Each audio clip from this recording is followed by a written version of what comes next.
Salam sejahtera Malaysia, terima kasih kerana menonton video-video dalam channel ini. Sebelum kita mula, jangan lupa untuk tekan tombol subscribe, share, like dan komen. Let's go! Salam sejahtera dan selamat malam kepada semua pendengar berita panas malam ini. Anak minta semakan kehakiman Najib disiar secara langsung. Berita penuh. Anak Najib Razak, Noryana Najwa, meminta kerajaan membenarkan prosiding semakan kehakiman terhadap keputusan mahkamah membabitkan bapaknya pada 19 Januari depan disiarkan secara langsung. Noryana berkata bapaknya sejak dari awal meminta perkara itu agar orang ramai faham apa yang berlaku di dalam mahkamah. Semakan kehakiman kes SRC yang akan bermula pada 19 Januari 2023 adalah sangat penting bagi ayah saya dan dia bakal dibebaskan sekiranya menang. Saya berpendapat kerajaan Anwar Ibrahim patut lebih terbuka dan bertindak telus dengan memberi kebenaran bagi perbicaraan ini disiarkan secara langsung melalui online streaming, katanya dalam satu hantaran di Facebook. Noryana turut bertanyakan pendapat orang ramai apakah setuju jika prosiding itu disiarkan secara langsung. Permintaan itu walaupun pihak mahkamah sebelum ini telah menjelaskan perbicaraan di mahkamah tidak boleh disiarkan secara langsung maupun direkam oleh mana-mana media.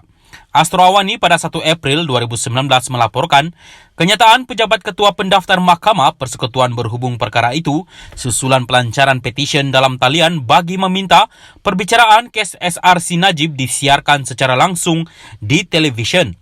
Najib kini menjalani hukuman di Kompleks Penjara Kajang selepas Mahkamah Persekutuan mengekalkan sabitan ke atasnya berhubung penyelewengan dana RM42 juta SRC International Sendirian Berhad. Ketua Hakim Negara Tengku Maimun Tuan Mat ketika membacakan keputusan 5 panel hakim itu berkata, Mahkamah tidak mendapati sebarang kesalahan dalam penghakiman yang dibuat hakim bicara ketika itu iaitu Muhammad Nazlan Muhammad Ghazali. Semakan kehakiman kes SRC akan didengar pada 19, 20 dan 26 Januari depan.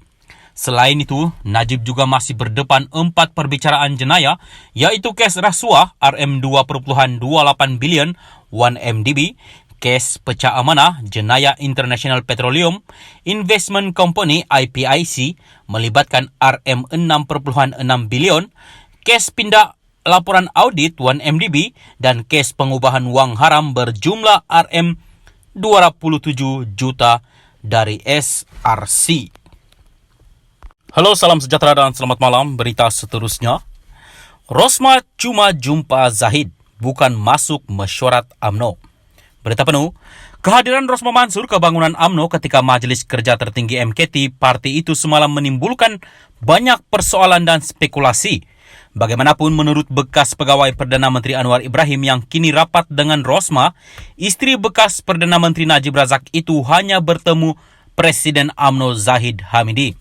Ramai yang membuat cerita kononnya Datin Sri Rosmah masuk ke dalam mesyuarat MKT tersebut. Tapi sebenarnya Datin Sri Rosmah tiba di bangunan UMNO sebelum mesyuarat bermula hanya untuk bertemu dengan Presiden UMNO. Beliau tidak ada apa-apa urusan dalam mesyuarat MKT, kata Rahimi Osman.